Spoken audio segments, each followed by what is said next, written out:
Welcome to On Chemistry. This is Organic Chemistry series.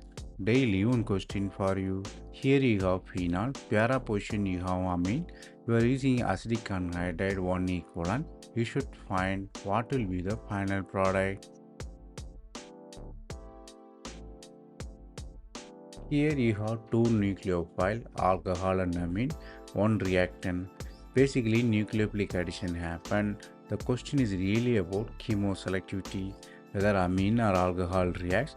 If you look at individually, oxygen is more electronegative than nitrogen, so oxygen will not donate lone pair easily. Nucleophile always donate the lone pair, so nitrogen will be better reagent than oxygen. So amine reacts rather than alcohol.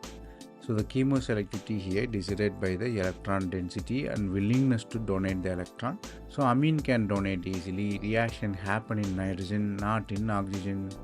The concept you have to learn here is nitrogen nucleophiles are better than oxygen nucleophiles because of electron donating capability due to low electronegativity.